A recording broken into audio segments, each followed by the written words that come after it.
Hello everyone, welcome back to another vlog. ನಾನು ಹೋದ ವ್ಲಾಗಲ್ಲಿ ಹೇಳಿದ್ದೆ ಸ್ವಾತಿ ಸಂದೀಪ್ ಅವರು ಬಂದಿರೋದಕ್ಕೋಸ್ಕರ ನಾನು ಯಾವ ಯಮ್ಮಿ ರೆಸಿಪೀಸ್ನೆಲ್ಲ ಮಾಡಿದ್ದೆ ಅದನ್ನೆಲ್ಲ ನಿಮ್ಮ ಜೊತೆಗೆ ಶೇರ್ ಮಾಡ್ತೀನಿ ಅಂತ. ಸೊ ಇವತ್ತಿನ ವ್ಲಾಗಲ್ಲಿ ನಾವು ಮಾಡಿರೋ ಸ್ಪೆಷಲ್ ಅಡುಗೆಗಳ ರೆಸಿಪೀಸ್ನ ನೀವು ಕಲ್ತ್ಕೊಂಡು ನೀವು ಕೂಡ ಮನೇಲಿ ಟ್ರೈ ಮಾಡ್ಬೋದು. ಮೊದಲಿಗೆ ನಾನು ಗೀ ರೈಸ್ ಅಥವಾ ಕುಷ್ಕ ಅಂತಾರಲ್ಲ ಆ ಟೈಪ್ ಮಾಡಿದ್ದೆ. ಕಂಪ್ಲೀಟ್ ಗೀ ರೈಸು ಅಲ್ಲ, ಕಂಪ್ಲೀಟ್ ಕುಷ್ಕನೂ ಅಲ್ಲ, ಎರಡು ಮಿಕ್ಸ್ ಟೈಪ್ ಮಾಡಿದ್ದೆ. ಇದು ಯಾವುದಾದ್ರೂ mutton gravy, chicken gravy, egg curry, ಯಾವುದಾದ್ರೂ ವೆಜಿಟೇಬಲ್ ಕೂರ್ಮಾ ಎಲ್ಲದ್ರ ಜೊತೆ ತುಂಬ ಚೆನ್ನಾಗಿರುತ್ತೆ. ವೆಜಿಟೇರಿಯನ್ಸ್ ಕೂಡ ಇದನ್ನು ಟ್ರೈ ಮಾಡ್ಬೋದು.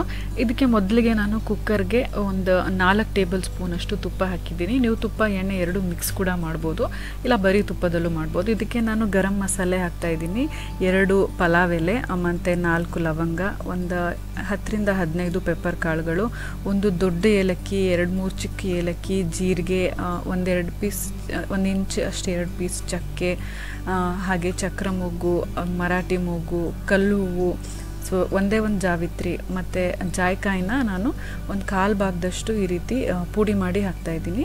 ಈ ಪುಡಿ ಮಾಡೋದಕ್ಕೆ ನಾನು ಗ್ರೇಟರ್ನ ಯೂಸ್ ಮಾಡ್ತಿದ್ದೀನಿ. ಇದರಲ್ಲಿ ಫೈನ್ ಪೌಡರ್ ಆಗುತ್ತೆ. ಇಲ್ಲ ನೀವು ಕುಟ್ಟಿ ಕೂಡ ಹಾಕ್ಬೋದು, ಮಿಕ್ಸಿಯಲ್ಲಿ ಪೌಡರ್ ಮಾಡಿ ಕೂಡ 1/4 ಟೀ ಸ್ಪೂನಷ್ಟು ಹಾಕ್ಬೋದು. ಈ ಎಲ್ಲ ಮಸಾಲೆ ಎಣ್ಣೆಯಲ್ಲಿ ಫ್ಲೇವರ್ ಬಿಟ್ಕೊಂಡಿದ್ದಾದಮೇಲೆ ನಾನು 3ರಿಂದ 4 ದೊಡ್ಡ ಸೈಜ್ ಈರುಳ್ಳಿನ ಕಟ್ ಮಾಡಿ ಹಾಕಿ ಫ್ರೈ ಮಾಡ್ತಾಯಿದ್ದೀನಿ. ಇದಕ್ಕೆ ಈರುಳ್ಳಿ ಜಾಸ್ತಿ ಹಾಕಿದಷ್ಟು ತುಂಬ ಟೇಸ್ಟಿಯಾಗಿರುತ್ತೆ. ಈರುಳ್ಳಿ ತುಪ್ಪದಲ್ಲಿ ಫ್ರೈ ಆಗ್ತಿರುವಾಗಲೇ ನಾನು ಒಂದು 3ರಿಂದ 4 ಹಸಿಮೆಣಸಿನ್ಕಾಯಿನ 1ರಲ್ಲಿ 2 ಆಗಿ ಸೀಳ್ಬಿಟ್ಟು ಹಾಕ್ತಾಯಿದ್ದೀನಿ. ಮೆಣಸಿನ್ಕಾಯಿನ ನಾವು ಹೇಗಿದ್ರೂ ತೆಗ್ದಾಕೋದು. ನಿಮಗೆ ಮೆಣಸಿನ್ಕಾಯಿ ಪೇಸ್ಟ್ ಕೂಡ ಮಾಡಿ ಹಾಕ್ಬೋದು, ಅದು ಇನ್ನೊಂಥರ ಡಿಫ್ರೆಂಟ್ ಫ್ಲೇವರೇ ಕೊಡುತ್ತೆ. ಇದಕ್ಕೆ ನಾನು ಸ್ವಲ್ಪ ಉಪ್ಪು ಹಾಕ್ತಿದ್ದೀನಿ, ಈರುಳ್ಳಿ ಬೇಗ ಸಾಫ್ಟಾಗಿ ಬೇಗ ಕುಕ್ ಆಗಲಿ ಅಂತ. ನಾವು ಗ್ರೇವಿಗೂ ಕೂಡ ಉಪ್ಪು ಹಾಕಿರ್ತೀವಿ, ರೈಸ್ಗೆ ನಾವು ನೋಡಿಕೊಂಡು ಮೀಡಿಯಮ್ ಆಗಿ ಉಪ್ಪು ಹಾಕ್ಕೊಂಡ್ರೆ ಸಾಕು. ಇದಕ್ಕೆ ನೀವು ಶುಂಠಿ ಬೆಳ್ಳುಳ್ಳಿ ಪೇಸ್ಟ್ ಕೂಡ ಮಾಡಿ ಹಾಕ್ಬೋದು, ಅಥವಾ ತುಂಬ ಸಣ್ಣದಾಗಿ ಹೆಚ್ಚು ಕೂಡ ಹಾಕ್ಬೋದು, ಅಥವಾ ಚೆನ್ನಾಗಿ ನುಣ್ಣಗೆ ಜಜ್ಜಿ ಕೂಡ ಹಾಕ್ಬೋದು. ನಾವು ಮನೇಲಿ ಕರೆಂಟ್ ಇರಲಿಲ್ಲ, ಕರೆಂಟ್ ಇಲ್ದಲೇ ಇವತ್ತೆಲ್ಲನೂ ಅಡುಗೆ ಮಾಡ್ತಾಯಿದ್ದೀವಿ. ಅದಕ್ಕೆ ನಿಮಗೆ ಲೈಟಿಂಗು ಕೂಡ ಸ್ವಲ್ಪ ಡಲ್ ಅನಿಸ್ತಾ ಇರ್ಬೋದು, ಯಾಕಂದರೆ ನ್ಯಾಚುರಲ್ ಲೈಟಲ್ಲೇ ತೆಗಿತಿರೋದು. ಸೊ ಶುಂಠಿ ಮತ್ತು ಬೆಳ್ಳುಳ್ಳಿ ಒಂದೊಂದು ಟೇಬಲ್ ಸ್ಪೂನಷ್ಟು ಜಜ್ಜಿಬಿಟ್ಟು ಹಾಕಿದ್ದೀವಿ. ಈಗ ಅದೆಲ್ಲ ಹಸಿ ವಾಸನೆ ಹೋಗೋವರೆಗೂ ಫ್ರೈ ಮಾಡ್ತಿದ್ದೀವಿ. ಕೊನೆಗೆ ಸ್ವಲ್ಪ ಕಸೂರಿ ಮೇಥಿ ಮತ್ತು 1 ಹಿಡಿಯಷ್ಟು ಪುದೀನ ಎಲೆಗಳು ಮತ್ತು 1 ಹಿಡಿಯಷ್ಟು ಕೊತ್ತಂಬರಿ ಸೊಪ್ಪನ್ನ ಸಣ್ಣದಾಗಿ ಹೆಚ್ಚಿ ಹಾಕ್ತಾಯಿದ್ದೀನಿ. ಈ ಎಲ್ಲ ಸೊಪ್ಪಿಂದ ಒಳ್ಳೆ ಫ್ಲೇವರು, ಒಳ್ಳೆ ಕಲರು ಮತ್ತು ಒಳ್ಳೆ ಫ್ರೇಗ್ರೆನ್ಸ್ ಬರುತ್ತೆ. ಈಗ ಇದನ್ನೆಲ್ಲ ಸ್ವಲ್ಪ ಹೊತ್ತಷ್ಟೇ ಫ್ರೈ ಮಾಡಬೇಕು. ಸೊಪ್ಪನ್ನು ಜಾಸ್ತಿ ಹೊತ್ತು ಫ್ರೈ ಮಾಡಿದ್ರೆ ಸೀದೋಗಿರೋ ಥರ ಆಗಿ ಕಹಿ ವಾಸನೆ ಬಂದುಬಿಡುತ್ತೆ. ಲೈಟಾಗಿ ಫ್ರೈ ಮಾಡಿದ್ದಾದಮೇಲೆ ನಾನು ಟರ್ಮರಿಕ್ ಪೌಡರ್ ಅಂದರೆ ಅರಿಶಿನದ ಪುಡಿ ಹಾಕ್ತಿದ್ದೀನಿ. ಇದು ಬಿಟ್ಟು ಬೇರೆ ಯಾವುದೇ ಮಸಾಲೆ ಹಾಕ್ತಿಲ್ಲ. ನೀವು ಗರಂ ಮಸಾಲೆ ಮತ್ತು ಧನಿಯಾ ಪುಡಿ ಬೇಕು, ನಿಮಗೆ ಸ್ಟ್ರಾಂಗ್ ಬೇಕು ಅನಿಸಿದ್ರೆ ಹಾಕ್ಬೋದು. ನಮ್ಮ ಗ್ರೇವಿ ಸ್ವಲ್ಪ ಸ್ಟ್ರಾಂಗ್ ಆಗಿ ಮಾಡ್ತಿರೋದ್ರಿಂದ ನಾನು ಇದನ್ನು ಲೈಟಾಗಿ ಇಡ್ತಾ ಇದ್ದೀನಿ ಕುಷ್ಕನ.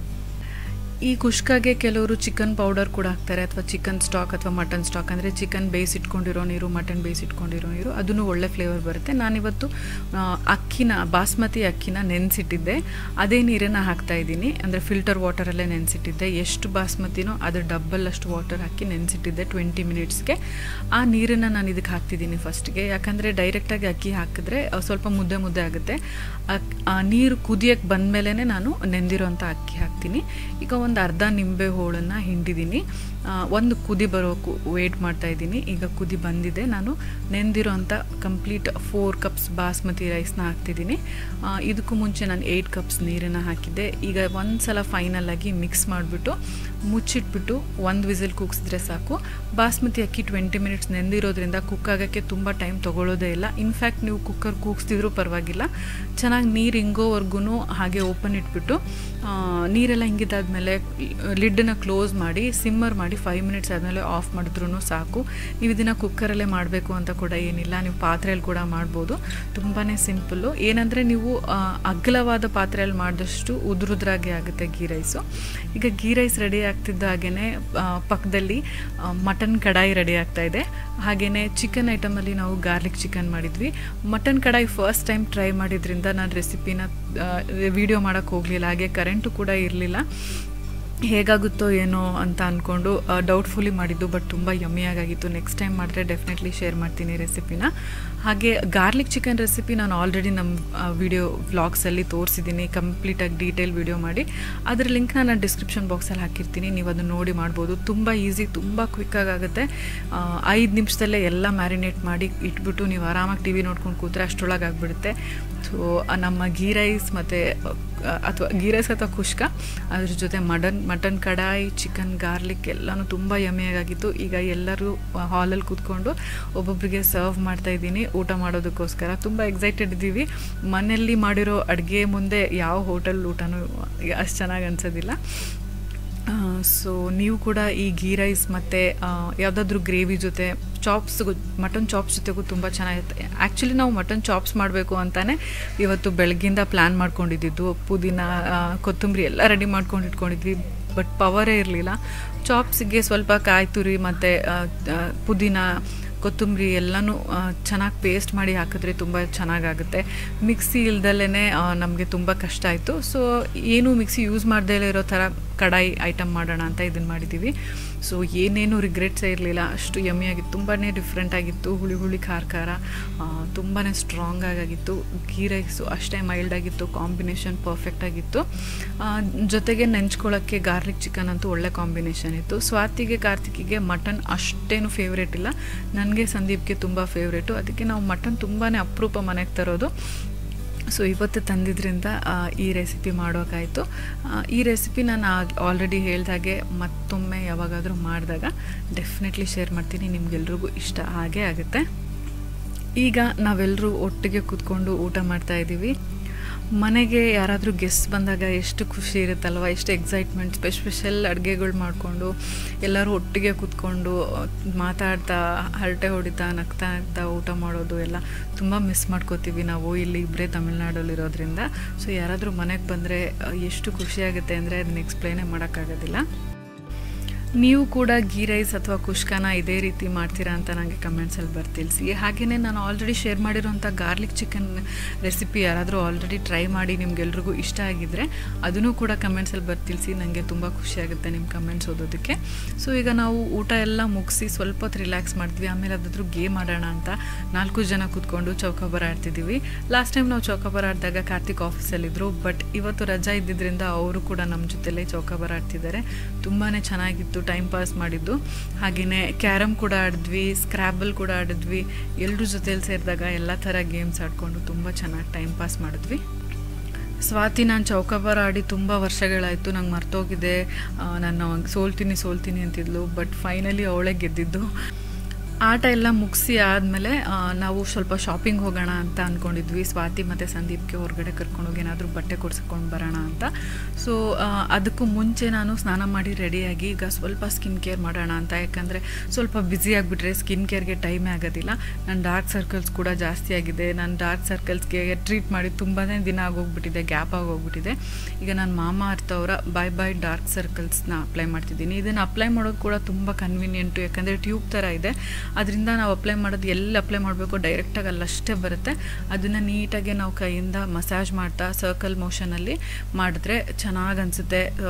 ಆಲ್ಮೋಸ್ಟ್ 1 ಮಂತ್ ನೀವು ಕಂಟಿನ್ಯೂಸ್ ಅಪ್ಲೈ ಮಾಡಿದ್ರೆ ರೆಡ್ಯೂಸ್ ಆಗೇ ಆಗುತ್ತೆ ಡಾರ್ಕ್ ಸರ್ಕಲ್ಸು. ನಿಮಗೆ ರಿಸಲ್ಟ್ಸ್ ಆರಾಮಾಗಿ ಕಾಣಿಸೋಕ್ಕೆ ಸ್ಟಾರ್ಟ್ ಆಗುತ್ತೆ. ಮಾಮಾ ಅರ್ತ್ ಬಗ್ಗೆ ಹೇಳಬೇಕು ಅಂದರೆ ಮಾಮಾ ಅರ್ತ್ ಅವರ ಎಲ್ಲ products chemical free and all natural. ಈ ಬ್ರ್ಯಾಂಡ್ನ ರೀಸೆಂಟ್ಲಿ ಪೀಟಾ ಅವರು ಕ್ರುಯಲ್ಟಿ ಫ್ರೀ ಅಂತ ಕೂಡ ಸರ್ಟಿಫೈ ಮಾಡಿದ್ದಾರೆ. ಅದ್ರ ಜೊತೆ ಮಾಮಾ ಅರ್ತ್ ಅವರು ಪ್ಲಾಸ್ಟಿಕ್ ಪಾಸಿಟಿವ್ ಆದ್ದರಿಂದ ಅವರು ಎಷ್ಟು ಪ್ಲಾಸ್ಟಿಕ್ನ ಯೂಸ್ ಮಾಡ್ತಾರೋ ಅದಕ್ಕಿಂತ ಜಾಸ್ತಿ ರೀಸೈಕಲ್ ಕೂಡ ಮಾಡ್ತಾರೆ. ಹಾಗೆ ನಿಮಗೆ ಈ ಪ್ರಾಡಕ್ಟ್ನ ತೊಗೊಳಕ್ಕೆ ಇಂಟ್ರೆಸ್ಟ್ ಇದ್ದರೆ ಡಿಸ್ಕ್ರಿಪ್ಷನ್ ಬಾಕ್ಸ್ನ ಚೆಕ್ ಮಾಡಿ, ಅಲ್ಲಿ ಇದರ ಲಿಂಕ್ನ ಹಾಕಿರ್ತೀನಿ ನಾನು. ಅಮೆಝಾನ್, ನೈಕಾ ಮತ್ತು ಮಾಮಾ ಅರ್ತ್ ಮೂರು ವೆಬ್ಸೈಟ್ಸು ಲಿಂಕ್ ಹಾಕಿರ್ತೀನಿ. ಅಲ್ಲಿಂದ ನೀವು ಪರ್ಚೇಸ್ ಮಾಡಿದ್ರೆ ನೀವು mamaearth.in ನಾನು ಸ್ಕ್ರೀನ್ ಮೇಲೆ ಡಿಸ್ಪ್ಲೇ ಮಾಡ್ತಿರೋ ಕೂಪನ್ ಕೋಡ್ನ ಅಪ್ಲೈ ಮಾಡಿ ಪರ್ಚೇಸ್ ಮಾಡಿದ್ರೆ ನಿಮಗೆ ಅಡಿಷ್ನಲ್ 20% ಡಿಸ್ಕೌಂಟ್ ಕೂಡ ಸಿಗುತ್ತೆ. ಇದನ್ನು ನೀವು ಮಾಮಾ ಅರ್ಥಲ್ಲೇ ತೊಗೋಬೇಕಂತ ಏನಿಲ್ಲ, ಅವ್ರ ವೆಬ್ಸೈಟಲ್ಲಿ ಕೂಡ ಸಿಗುತ್ತೆ, ಅಮೆಝಾನ್ ಆ್ಯಪಲ್ಲಿ ಮತ್ತು ನೈಕಾ ಆ್ಯಪಲ್ಲಿ ಕೂಡ ಸಿಗುತ್ತೆ. ಎಲ್ಲ ಲಿಂಕ್ಸು ಡಿಸ್ಕ್ರಿಪ್ಷನ್ ಬಾಕ್ಸಲ್ಲಿ ಹಾಕಿದ್ದೀನಿ. ನನಗಂತೂ ಈ ಪ್ರಾಡಕ್ಟ್ ತುಂಬಾ ಕನ್ವೀನಿಯೆಂಟು, ತುಂಬಾ ಚೆನ್ನಾಗಿ ಅನಿಸಿದೆ. ಅದಕ್ಕೋಸ್ಕರನೇ ನಿಮಗೆ ಸಜೆಸ್ಟ್ ಮಾಡ್ತಾಯಿದ್ದೀನಿ. ನಿಮಗೂ ಕೂಡ ಇದು ಯೂಸ್ಫುಲ್ ಅನಿಸಿದ್ರೆ, ಟ್ರೈ ಮಾಡಬೇಕು ಅನಿಸಿದ್ರೆ ಟ್ರೈ ಮಾಡಿ ನಿಮ್ಮ ರಿಸಲ್ಟ್ಸ್ ಹೇಗೆ ಅನಿಸ್ತು ಅಂತ ನನಗೆ ಕಮೆಂಟ್ಸಲ್ಲಿ ತಿಳಿಸಿ. ಈಗ ಸ್ಕಿನ್ ಕೇರ್ ಎಲ್ಲ ಮಾಡಿ ರೆಡಿಯಾಗಿ ನಾನು ಸ್ವಾತಿ ಶಾಪಿಂಗಿಗೆ ಬಂದಿದ್ದೀವಿ. ಕಾರ್ತಿಕ್ ಮತ್ತು ಸಂದೀಪ್ನ ಮನೆಯಲ್ಲೇ ಬಿಟ್ಟು ಬಂದಿದ್ದೀವಿ. ನಮ್ಮ ಹುಡುಗಿರ ಶಾಪಿಂಗ್ ಸ್ವಲ್ಪ ಲೇಟೇ ಆಗುತ್ತೆ, ಅವ್ರಿಗೆ ಬೋರ್ ಆಗಬಾರ್ದು ಅಂತ. ಈಗ ಸ್ವಾತಿ ಒಂದಷ್ಟು ಡ್ರೆಸ್ಸಸ್ನ ಸೆಲೆಕ್ಟ್ ಮಾಡಿ ಟ್ರೈ ಮಾಡ್ತಿದ್ದಾಳೆ. ಅದರಲ್ಲಿ ನನಗೆ ಈ pink colour with golden colour combination dress ತುಂಬಾ ಇಷ್ಟ ಆಯಿತು. ಸೊ ಅದನ್ನು ಟ್ರೈ ಮಾಡಿದ ತಕ್ಷಣ ಇಷ್ಟ ಆಯಿತು. ನಾನು ಅದನ್ನೇ ಕೊಡ್ಸೋಣ ಅಂತ ಅಂದ್ಕೊಂಡು ಫೈನಲೈಸ್ ಮಾಡಿದ್ದೀವಿ. ಅದಾದಮೇಲೂ ಕೂಡ ಅವಳು ಡೈಲಿ ವೇರ್ಗೆ ಆಫೀಸ್ಗೆ ಹಾಕೊಂಡು ಹೋಗೋಕ್ಕೆ ಕುರ್ತಾಸ್ ನೋಡ್ತೀನಿ ಅಂತ ಒಂದಷ್ಟು ಕುರ್ತಾಸ್ ನೋಡಿ ಚೆನ್ನಾಗಿರೋದನ್ನೆಲ್ಲ ತೊಗೊಂಡ್ಳು. ಅಲ್ಲಿ ಟ್ರಯಲ್ ರೂಮಲ್ಲಿ ಇಬ್ಬರು ಹುಡುಗರು ಟೈಮ್ ಪಾಸ್ ಮಾಡಿಸ್ತಾಯಿದ್ರು. ಚೆನ್ನಾಗಿ ಮಾತಾಡ್ಸ್ಕೊಂಡು ಹರಟೆ ಹೊಡ್ಕೊಂಡು ಮಾತಾಡ್ತಾ ಕೂತಿದ್ವಿ. ಅದಾದಮೇಲೆ ನಾನು ಫೈನಲಿ ಅಲ್ಲಿಂದ ಮುಗಿಸ್ಕೊಂಡು ಕಾರ್ತಿಕಿಗೆ ಫೋನ್ ಮಾಡಿದ್ದೆ, ಸಂದೀಪ್ನ ಕರ್ಕೊಂಡು ಬನ್ನಿ ಅಂತ. ಈಗ ನಾವು ಅವ್ರನ್ನ ಕರ್ಕೊಂಡು ಪೀಟರ್ ಇಂಗ್ಲೆಂಡಿಗೆ ಬಂದಿದ್ದೀವಿ 4 ಜನ. ಇಲ್ಲಿ ಸಂದೀಪ್ಗೆ ಬಟ್ಟೆ ಕೊಡ್ಸೋಣ ಅಂತ. ಸ್ವಾತಿಗೆ ಬಟ್ಟೆ ತೊಗೊಂಡಿದ್ದು ರಿಲಯನ್ಸ್ ಟ್ರೆಂಡ್ಸಲ್ಲಿ ಒಳ್ಳೆ ಕಲೆಕ್ಷನ್ ಬಂದಿದೆ. ಓಲ್ಡ್ ಕಲೆಕ್ಷನ್ ಎಲ್ಲ ಹೋಗಿದೆ, ಹೊಸದು ಬಂದಿದೆ. ಪೀಟರ್ ಇಂಗ್ಲೆಂಡಲ್ಲಿ ಚೈನೀಸ್ ಕಾಲರ್ ಥರ ಶರ್ಟ್ಸ್ನ ನೋಡ್ತಾ ಇದ್ವಿ. ಸಂದೀಪ್ಗೆ ಡಿಫ್ರೆಂಟ್ ಆಗಿರೋದು ನೋಡೋಣ ಅಂತ ಶಾಪಿಂಗ್ ಎಲ್ಲ ಮುಗಿಸ್ಕೊಂಡು ಬಂದ್ವಿ. 2 ಶರ್ಟ್ ತುಂಬಾ ಇಷ್ಟ ಆಯಿತು, ಸೊ ಅದನ್ನು ತೊಗೊಂಡು ಬಂದ್ವಿ. ಈಗ ನಾವು ಕೇರ ಮಾಡ್ತಾಯಿದ್ದೀವಿ ಮನೇಲಿ. ಊಟ ಎಲ್ಲ ಮುಗಿಸಿದ್ದೀವಿ. ಮಧ್ಯಾಹ್ನ ಏನೇನು ಮಾಡಿದ್ವೋ ಅದೇ ಎಲ್ಲ ತಿಂದು ಖಾಲಿ ಮಾಡಿದ್ವಿ. ಫೈನಲಿ ಕೇರ ಮಾಡೋಣ ಅಂತ ಆಡ್ತಿದ್ವಿ, ಯಾಕೆಂದರೆ ನೆಕ್ಸ್ಟ್ ಡೇ ಸ್ವಾತಿ ಸಂದೀಪ್ ಇಬ್ಬರು ಹೋಗ್ಬಿಡ್ತಾರೆ. ಅದಕ್ಕೂ ಮುಂಚೆ ಮಲ್ಗೋಕ್ಕೂ ಮುಂಚೆ ಕೇರ ಮಾಡಿ ಮಧ್ಯ ಬ್ರೇಕ್ ತೊಗೊಂಡು ನಾವು ಐಸ್ ಕ್ರೀಮ್ ತಿಂತಾಯಿದ್ದೀವಿ. ಇದು ಇಟಾಲಿಯನ್ ಡಿಲೈಟ್ ಫ್ಲೇವರ್ದು, ಅರುಣ್ ಕಂಪ್ನಿಯವ್ರದ್ದು. ತುಂಬಾ ಯಮ್ಮಿಯಾಗಿತ್ತು. ಇದರಲ್ಲಿ ಡಿಫ್ರೆಂಟ್ ಫ್ಲೇವರ್ಸು, ಪಿಸ್ತಾ ಸಿರಪ್ಪು, ಸ್ಟ್ರಾಬೆರಿ ಸಿರಪ್ಪು ಮತ್ತು ಮ್ಯಾಂಗೋ ಸಿರಪ್ ಜೊತೆಗೆ ಎಷ್ಟು ಡ್ರೈ ಫ್ರೂಟ್ಸ್ ಜೊತೆಗೆ ಫ್ರೆಶ್ ಫ್ರೂಟ್ಸ್ ಕೂಡ ಹಾಕಿದ್ರು. ಇದರಲ್ಲಿ ಆ್ಯಪಲ್ ಪೀಸಸ್ಸು, ಪೈನಾಪಲ್ ಪೀಸಸ್ ಕೂಡ ಸಿಗ್ತಾಯಿತ್ತು ಮಧ್ಯ. ಇದು ತುಂಬ ಫ್ರೀಸ್ ಆಗೋಗ್ಬಿಟ್ಟಿತ್ತು, ಫ್ರೀಸರಲ್ಲಿ ಇಟ್ಟಿದ್ರಿಂದ. ಅದಕ್ಕೆ ತುಂಬ ಕಷ್ಟಪಟ್ಟು ಸರ್ವ್ ಮಾಡ್ತಾಯಿದ್ದಾರೆ ಕಾರ್ತಿಕ್ ಮತ್ತು ಸ್ವಾತಿ ಇಬ್ಬರು ಸೇರಿ. ನನಗೆ ಊಟ ಹೆವಿ ಆಗಿದ್ದರಿಂದ ನಾನು ಐಸ್ ಕ್ರೀಮ್ ತಿನ್ನಲಿಲ್ಲ, ಬಟ್ ಅವ್ರು 3 ಜನನೂ ತುಂಬ ಎಂಜಾಯ್ ಮಾಡಿದ್ರು, ತುಂಬ ಚೆನ್ನಾಗಿದೆ ಅಂದರು. ಸೊ ಐಸ್ ಕ್ರೀಮ್ ತಿಂದು ರಾತ್ರಿ 3 ಗಂಟೆವರೆಗೂ ಹರಟೆ ಹೊಡಿತಾ ಲೇಟಾಗಿ ಮಲ್ಕೊಂಡ್ವಿ. ನೆಕ್ಸ್ಟ್ ಡೇ ಎದ್ದು ಅಡುಗೆಗೆಲ್ಲ ರೆಡಿ ಮಾಡಿದ್ದೀನಿ. ಇವತ್ತು ಸ್ಪೆಷಲ್ಲಾಗಿ ಫೈನಲ್ ಲಾಸ್ಟ್ ಡೇ ಅಂತ ನಾನು ಚಿಕನ್ 65 ಮತ್ತು ಚಿಕನ್ ಪೆಪ್ಪರ್ ಲೆಗ್ ಫ್ರೈ 2 ಮಾಡಿದ್ದೆ. ಈ 2 ರೆಸಿಪೀಸ್ನ ನಾನು ಈ ವಿಡಿಯೋದಲ್ಲಿ ಶೇರ್ ಮಾಡ್ತಾ ಇಲ್ಲ, ಯಾಕಂದರೆ ವಿಡಿಯೋ ತುಂಬಾ ದೊಡ್ಡದಾಗಿ ಹೋಗ್ಬಿಡುತ್ತೆ. ನಿಮ್ಗೆ ಇಂಟ್ರೆಸ್ಟ್ ಇದ್ದರೆ ನನಗೆ ಕಮೆಂಟ್ಸಲ್ಲಿ ಬರ್ತಿಳಿಸಿ. ನೆಕ್ಸ್ಟ್ ವಿಡಿಯೋದಲ್ಲಿ ಡೆಫಿನೆಟ್ಲಿ 2 ರೆಸಿಪೀಸ್ನು ನಾನು ವಿಡಿಯೋ ಇಟ್ಕೊಂಡಿದ್ದೀನಿ, ಶೇರ್ ಮಾಡ್ತೀನಿ. ಸೊ ಊಟ ಎಲ್ಲ ಆದಮೇಲೆ ಈಗ ಹೊರಡ್ತಾ ಇದ್ದೀವಿ. ಬಟ್ ಹೊರಡೋಕ್ಕೂ ಮುಂಚೆ ಇನ್ನೊಂದಷ್ಟು ಶಾಪಿಂಗ್ ಬಾಕಿ ಇದೆ, ಯಾಕಂದರೆ ಹಿಂದಿನ ದಿನ ನಾವು ಸಾರೀಸ್ ಶಾಪ್ಗೂ ಹೋಗ್ಬೇಕು ಅಂದ್ಕೊಂಡಿದ್ವಿ, ಬಟ್ ಆ ಶಾಪ್ ಕ್ಲೋಸ್ ಆಗಿತ್ತು. ಅವ್ರು ಕಾಲ್ ಮಾಡಿದಾಗ ನೆಕ್ಸ್ಟ್ ಡೇ ಓಪನ್ ಮಾಡಿರ್ತೀವಿ ಅಂದಿದ್ರು. ಸೊ ಆನ್ ದ ವೇ ಹಾಗೆಯೇ ಸ್ಯಾರೀಸ್ನ ತೊಗೊಂಡು ಹಾಗೆ ಬಸ್ ಸ್ಟ್ಯಾಂಡಿಗೆ ಡ್ರಾಪ್ ಮಾಡಿ ಬರೋಣ ಅಂತ ಹೋಗ್ತಾ ಇದ್ದೀವಿ. ಮತ್ತೆ ಹೋಗಿ ಸ್ಯಾರಿ ಶಾಪಿಂಗ್ ಮಾಡಿಕೊಂಡು ಮನೆಗೆ ಬಂದು ಲಗೇಜ್ ಪ್ಯಾಕ್ ಮಾಡಿ ಕಾರಲ್ಲಿ ಇಟ್ಕೊಂಡು ಮತ್ತೆ ಹೋಗೋಕ್ಕೆ ತುಂಬ ಟೈಮ್ ವೇಸ್ಟ್ ಆಗುತ್ತೆ. ಸೊ ನಾವು ಲಗೇಜ್ ಸಮೇತ ಎಲ್ಲ ಪ್ಯಾಕ್ ಮಾಡಿಕೊಂಡು ಕಾರಲ್ಲಿ ಇಟ್ಕೊಂಡಿರ್ತೀವಿ. ಹಾಗೆ ಆನ್ ದ ವೇ ಶಾಪಿಂಗ್ ಮಾಡಿ ಆ ಲಗೇಜ್ನು ತೊಗೊಂಡು ಡೈರೆಕ್ಟಾಗಿ ಹೋದರೆ ಟೈಮ್ ಸೇವ್ ಆಗುತ್ತೆ ಅಂತ ಪ್ಲ್ಯಾನ್ ಮಾಡಿ ಈಗ ಲಗೇಜ್ನೆಲ್ಲ ಕಾರಲ್ಲಿ ಇಡ್ತಾ ಇದ್ದಾರೆ ಸ್ವಾತಿ ಮತ್ತು ಸಂದೀಪು. ತುಂಬಾ ಬೇಜಾರಾಗ್ತಾಯಿದೆ, ಹೇಗೆ ಟೈಮ್ ಪಾಸ್ ಆಯಿತು ಅಂತಲೇ ಗೊತ್ತಾಗಲಿಲ್ಲ ಇಷ್ಟು ದಿನ. ತುಂಬ ಅಂದರೆ ತುಂಬಾ ಬೇಜಾರಾಗ್ತಾಯಿದೆ, ಹೇಳೋಕ್ಕೆ ಆಗೋದಿಲ್ಲ. ಬಟ್ ಏನು ಮಾಡೋಕ್ಕಾಗೋದಿಲ್ಲ, ಅವರು ಕೂಡ ವಾಪಸ್ ಆಫೀಸ್ಗೆ ಹೋಗಲೇಬೇಕು, ರಜಾ ಇರೋದೇ ಅಷ್ಟು. ಈಗ ನಾವು ಆಗಲೇ ಹೇಳಿದಾಗೆ ಡ್ರೆಸ್ ಮೆಟೀರಿಯಲ್ಸ್ ಮತ್ತು ಕಾಟನ್ ಸ್ಯಾರೀಸ್ ಎಲ್ಲ ಕಾಟನ್ ಐಟಮ್ಸ್ ತುಂಬ ಚೆನ್ನಾಗಿರುತ್ತೆ. ಎಂಡಲ್ಲಿ ತುಂಬ ಕಡಿಮೆ ಕಲೆಕ್ಷನ್, ಬಟ್ ಪ್ರತಿಯೊಂದು ಪೀಸ್ ಯುನೀಕ್ ಆಗಿರುತ್ತೆ. ಸೊ ಇಲ್ಲಿ ಡೈಲಿ ಆಫೀಸಿಗೆ ಹಾಕೊಂಡು ಹೋಗೋಕ್ಕೆ ಡ್ರೆಸ್ ಮೆಟೀರಿಯಲ್ಸು ಮತ್ತು ಕಾಟನ್ ಸ್ಯಾರೀಸು ಸ್ವಾತಿ ಅವ್ರ ಅತ್ತೆಗೆ ಮತ್ತು ನಮ್ಮ ಅತ್ತೆಗೆ ಎಲ್ಲರಿಗೂ ಸೆಲೆಕ್ಟ್ ಮಾಡ್ತಾ ಇದ್ದಾರೆ. ಅಲ್ಲಿ ಒಂದಷ್ಟು ಸ್ಯಾರೀಸು ಡ್ರೆಸ್ ಮೆಟೀರಿಯಲ್ಸ್ ಎಲ್ಲ ಶಾಪಿಂಗ್ ಮಾಡಿಕೊಂಡು ಈಗ ನಾವು ಅವರಿಗೆ ಡ್ರಾಪ್ ಮಾಡೋದಕ್ಕೋಸ್ಕರ ಬಸ್ ಸ್ಟ್ಯಾಂಡ್ಗೆ ಹೋಗ್ತಾಯಿದ್ದೀವಿ. ಸೊ ಅವರಿಗೆ ಡ್ರಾಪ್ ಮಾಡಿ ಈಗ ನಾವು ವಾಪಸ್ ಬರ್ತಾಯಿದ್ದೀವಿ. ತುಂಬಾ ಬೇಗ ಕಳೆದೋಯ್ತು ದಿನಗಳು, ತುಂಬ ಬೇಜಾರಲ್ಲಿ ವಾಪಸ್ ಬರ್ತಿದ್ದೀವಿ. ನಿಮಗೂ ಕೂಡ ಈ ವ್ಲಾಗ್ ನೋಡಿ ಇಷ್ಟ ಆಗಿದ್ದರೆ ಲೈಕ್ ಮಾಡಿ, ಹಾಗೆ ನಮ್ಮ ಚಾನಲ್ಗಿನ್ನೂ ಸಬ್ಸ್ಕ್ರೈಬ್ ಮಾಡದೆ ನೋಡ್ತಾ ಇದ್ದರೆ ಸಬ್ಸ್ಕ್ರೈಬ್ ಮಾಡಿ, ಪಕ್ಕದಲ್ಲಿರೋ ಬೆಲ್ಲೈಕನ್ನ ಕ್ಲಿಕ್ ಮಾಡೋದ್ರಿಂದ ನಾನು ಎಲ್ಲ ವಿಡಿಯೋ ನೋಟಿಫಿಕೇಷನ್ ನಿಮ್ಮ ಮೊಬೈಲ್ಗೆ ತಕ್ಷಣ ಸಿಗುತ್ತೆ. ನಿಮ್ಮ ಫ್ರೆಂಡ್ಸ್ ಆ್ಯಂಡ್ ಫ್ಯಾಮಿಲಿ ಜೊತೆ ಕೂಡ ನಮ್ಮ ವ್ಲಾಗ್ಸ್ನ ಶೇರ್ ಮಾಡ್ಬೋದು, ಅವ್ರಿಗೂ ಕೂಡ ಖುಷಿನ ಶೇರ್ ಮಾಡ್ಬೋದು. So see you all in my next vlog. Till then take care, bye.